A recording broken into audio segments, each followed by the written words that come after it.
24 वर्षीय प्रमोद यादव उत्तर प्रदेश के जिला संतकबीर नगर के गांव बघिया का रहने वाला था। 4 भाई और 3 बहनों में वह सबसे बड़ा था। उसके पिता के पास मात्र 4 बीघा खेती की जमीन थी। उससे बमुश्किल घर का गुजारा हो पाता था। प्रमोद के गांव के कई लोग दिल्ली में रहते थे, जो उसके दोस्त भी थे। दिल्ली जाने के बाद उन लोगों के घर के आर्थिक हालात सुधर गए थे।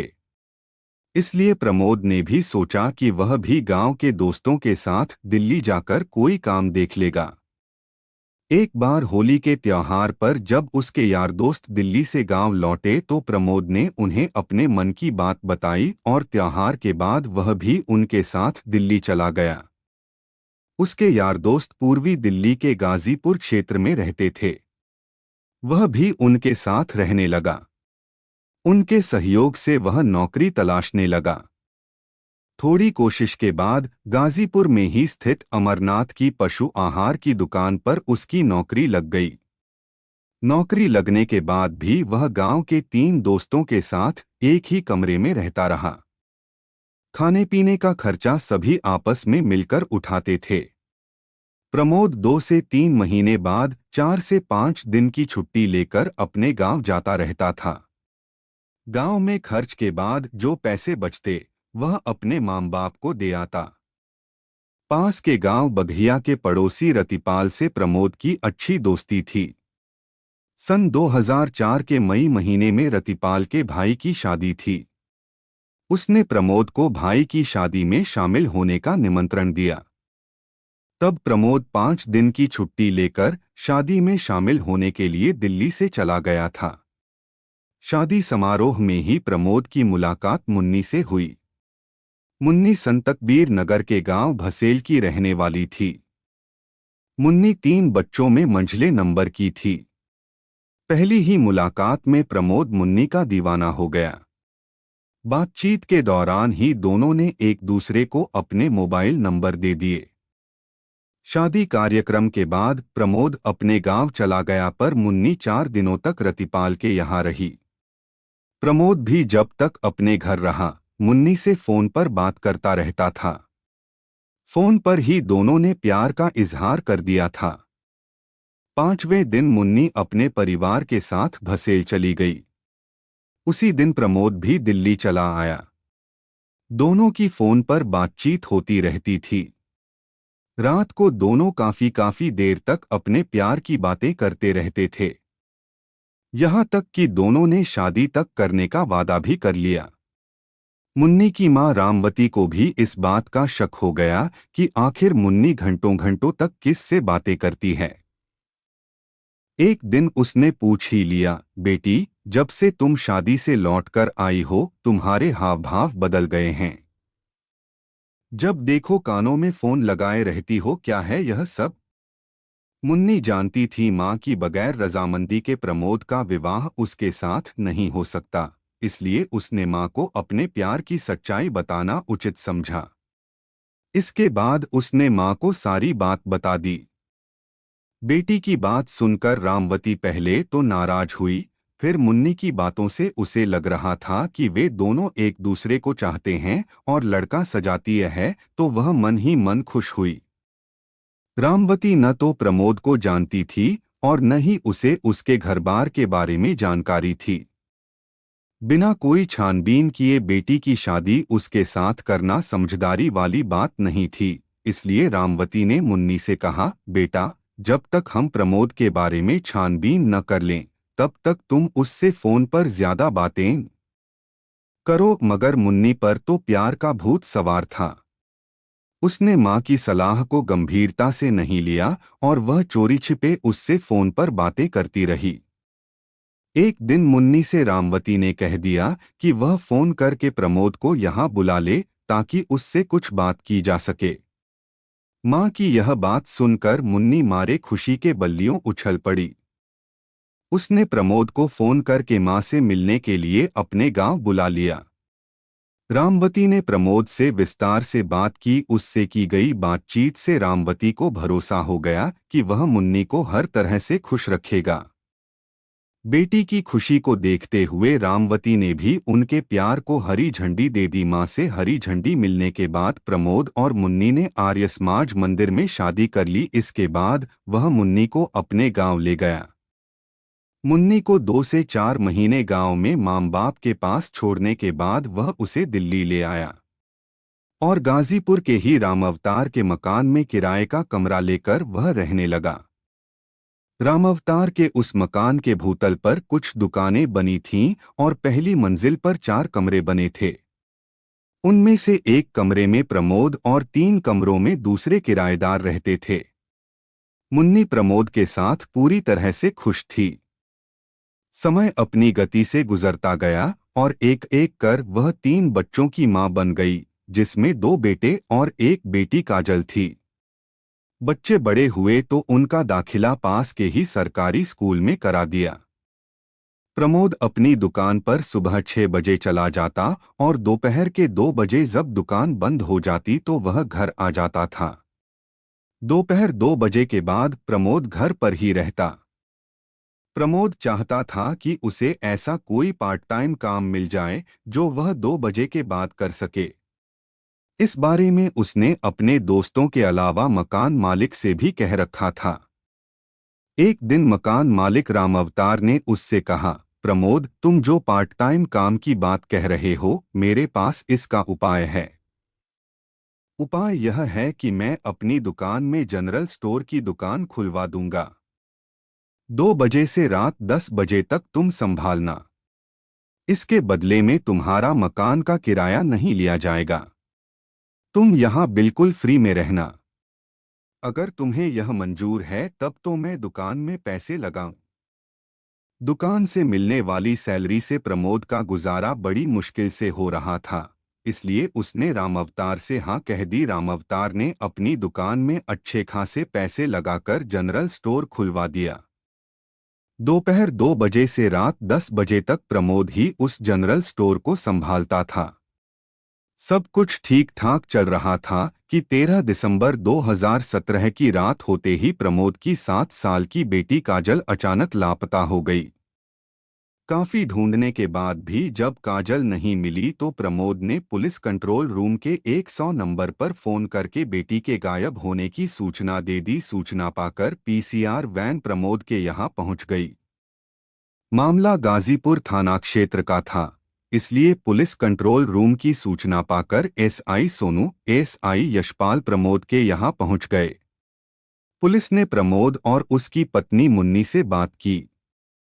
उसी दौरान थाना प्रभारी अमर सिंह भी एसआई नीरज के साथ प्रमोद के कमरे पर पहुंच गए। प्रमोद की पत्नी मुन्नी ने यही बताया कि शाम के समय वह घर के बाहर ही खेल रही थी, तभी अचानक गायब हो गई।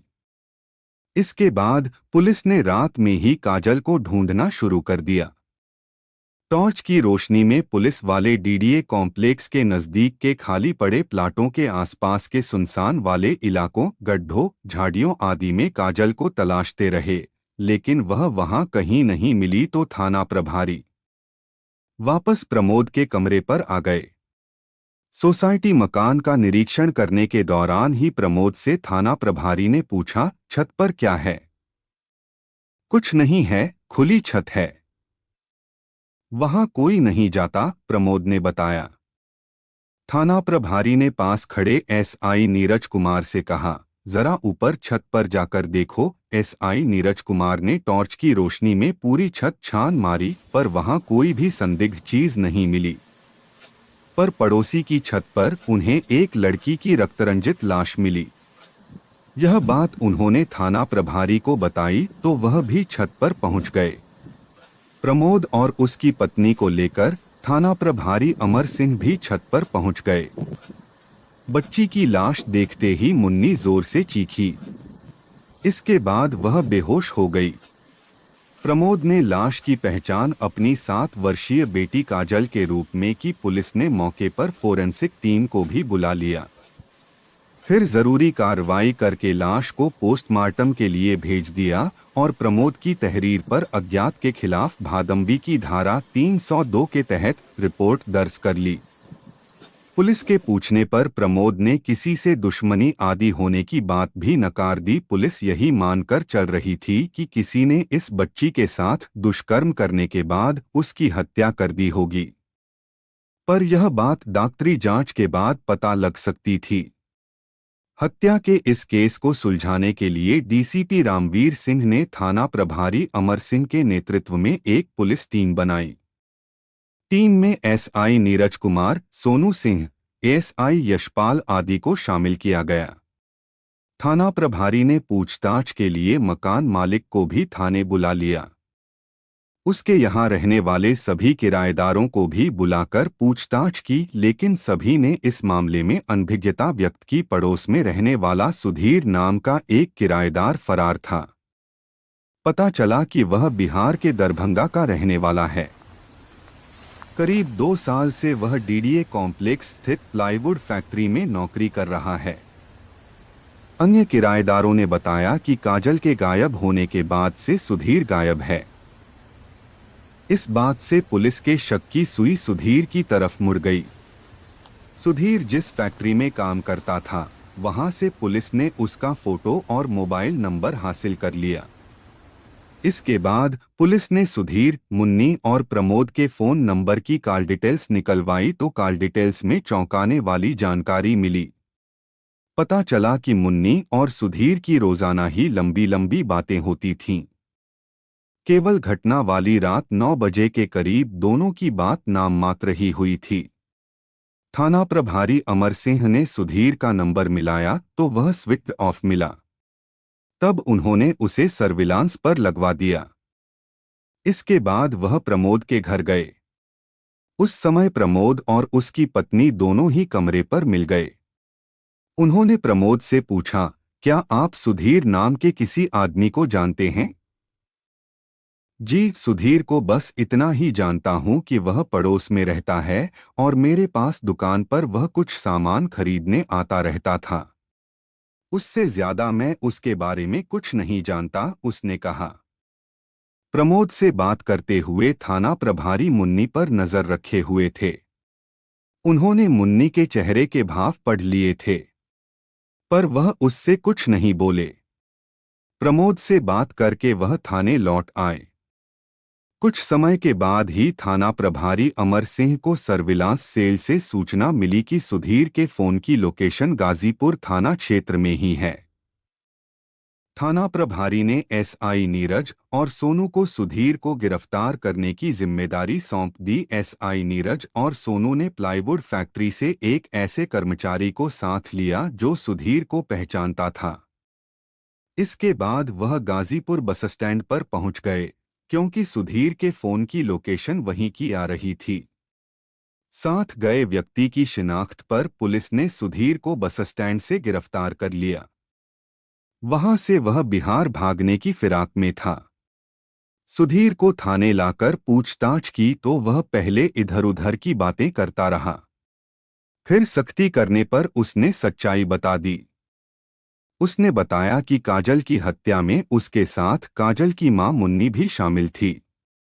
मासूम बेटी की हत्या में मां के शामिल होने की बात सुनकर पुलिस भी चौंक गई। फिर सुधीर ने उस बच्ची की हत्या की जो कहानी बताई, वह इस प्रकार निकली। प्रमोद सुबह 6 बजे से रात 10 बजे तक व्यस्त रहता था। काम के चक्कर में वह पत्नी को भी समय नहीं दे पाता था। लगातार 16 घंटे काम करके वह थककर जल्द ही सो जाता था। ऐसे में पड़ोस में रहने वाले सुधीर नाम के युवक से मुन्नी के अवैध संबंध हो गए। दरअसल पति की मर्जी के बगैर मुन्नी ने डीडीए कॉम्प्लेक्स स्थित प्लाईवुड फैक्ट्री में नौकरी कर ली थी। उसी प्लाईवुड फैक्ट्री में सुधीर भी नौकरी करता था। साथ साथ काम करने पर उसकी सुधीर से दोस्ती हो गई थी। 23 साल का सुधीर अविवाहित था।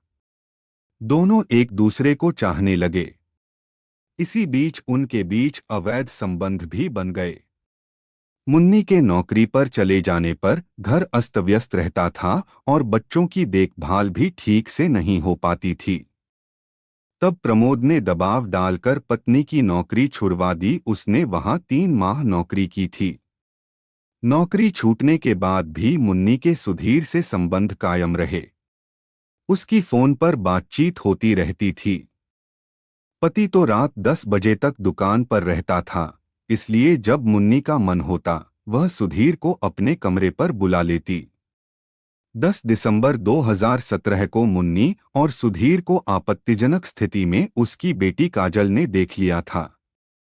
काजल को देखकर दोनों अलग हो गए। दोनों ने काजल को पैसे, कपड़े, खिलौनों आदि का लालच देकर कहा कि उसने जो कुछ देखा है वह किसी को नहीं बताए। काजल उस समय तो चुप रही, पर उसके बाद उसने अपनी मम्मी से कह दिया कि उसकी गंदी हरकत वह पापा को जरूर बताएगी। काजल के जवाब से मुन्नी घबरा गई।